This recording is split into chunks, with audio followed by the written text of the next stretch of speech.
Good day. Today I want to talk about my boyhood days. My boyhood days are totally different from anybody. I can say that with surety. My boyhood days are totally different.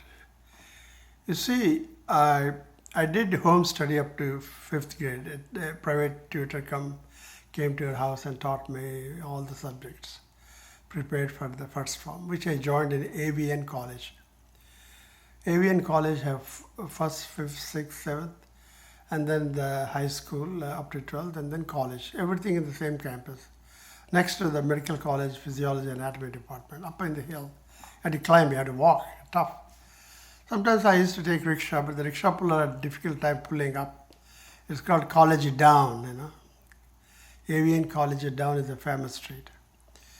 Anyway, see, when I attended school, first grade, second grade, third, up to fourth grade, or fourth form, first form, second form, third form, fourth form, I never paid any attention at all.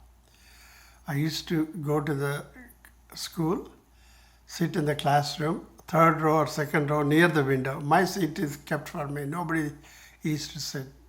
That seat is reserved for me next to the window because there's a big street next to the window. And then I never took any textbook or notes or pencil from my bag. Never. I left it on the bench. And then sometimes I used to listen. Most of the time I used to listen what the teacher is saying. Sometimes I used to fall asleep. And most of the times I also look at the window, the traffic, the vegetable vendors, fruit vendors, rickshaw pullers, and the beggars, and all that I used to watch with great interest through the window. Surprisingly, the teacher never paid any attention to what I'm doing. He never bothered me. Never, ever. Not one teacher up to first form to fourth form, none of the teachers bothered me. They let it go. They let me do whatever I want. If I fell asleep, they didn't bother me. If I listened, it's okay. If I watched through window, they didn't bother me. They did not disturb me. Because all the teachers, you see, in those days, in 50s and 1950s, my father is the only doctor who gave free medicine in Vizag. The population of Vizag was 40,000, not much. It's a small town, a rural town, obviously.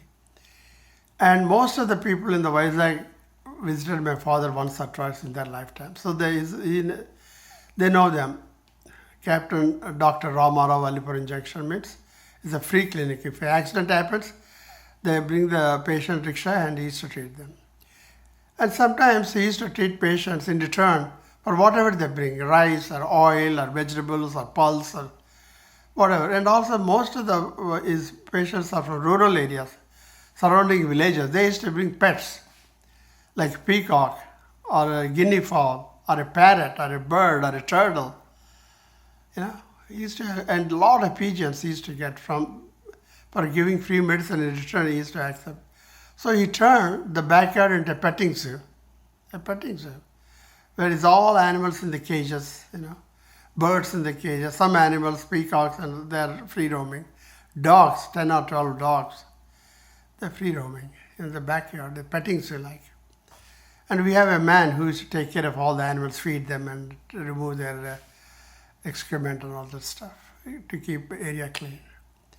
Now in the classroom, as I said, I never pay any attention what's going on, and I never when I go to the classroom, I put my bag on the table, never opened it, and the classes are finished in the school. I bring the bag and throw it in my room.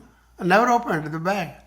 The school bag is only a necessary decoration, like something you have to take it to school because you're a student.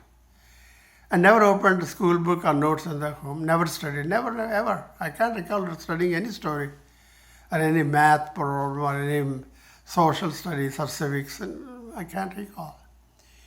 So in one of those exams, third form I believe, in the Hindi exam, the teacher gave the Hindi test paper and then some white papers to write. And students are eagerly reading and writing. But I kept quiet, I just sat, didn't write one sentence. The teacher saw me, I saw he's looking at me. After 10 minutes, he came to me and asked, Subbarao, why you are not writing anything? Other students are writing. See, it's only 1 hour time, you have to finish it.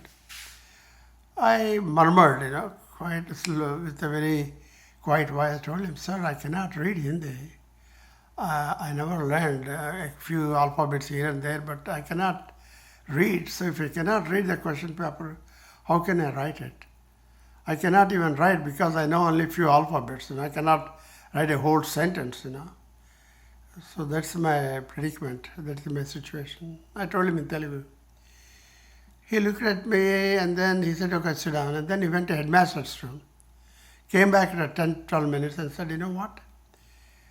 You copy the test paper.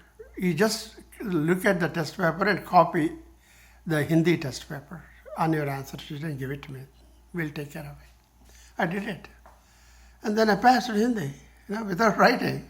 I wrote it, but the test paper itself I wrote it. I did not write the answer because I cannot read the test paper, nor I can write it full sentences without copying any line from this time I copied the question itself and wrote it on the answer sheet. This is how my school days started, first form, fourth form. Afterwards I modified. That's a different story. Now when I came home, I throw the bag in the room and then go to the backyard, play with animals, parrots, peacocks, plenty dogs and turtles and sea turtles and terrestrial turtles and a tortoise they call them, with a big shell. There are some 20 of them roaming all over the place. I used to play with them. When I get tired, I come inside and take a tiffin and play with the toys. My father he buy millions he spent all his money on toys, imported toys from Germany, France. These toys are 8 to 10, 12 inches big, A bear is smoking cigarettes and smoke is coming. Smoke is coming in his mouth. A talking monkey or playing band or making noises, All kind of toys making noise. Elephants, tigers, all kind of animals making noises and movements. They walk. Expensive toys. I used to play with them, get tired and have a dinner and go to bed. Next morning when I get up, I just pick up the bag, which I left it last evening, and go to the school and left. That's my student days when I was young, boyhood days. That is how I spent. But something happened to me once, one teacher, he doesn't know my dad, he don't know how powerful my dad was. And he gave left and right, You are a poor student, you are good for nothing. All kind of, I was shocked these guys have guts to say this. But then I went home. I cried myself in my room alone. What this fellow insulted in front of all these students. No student, all students respect me because I used to take candies and chocolates. The regular students don't have those things to eat. So I used to distribute. So they are very nice with me, very friendly, very kind. So then something got over me. I said, no. See, I'm not a poor student. I'm not a bad student. I'm not a failed student, as the teacher said. I'm not a good student, a poor student because I did not focus, because I did not study.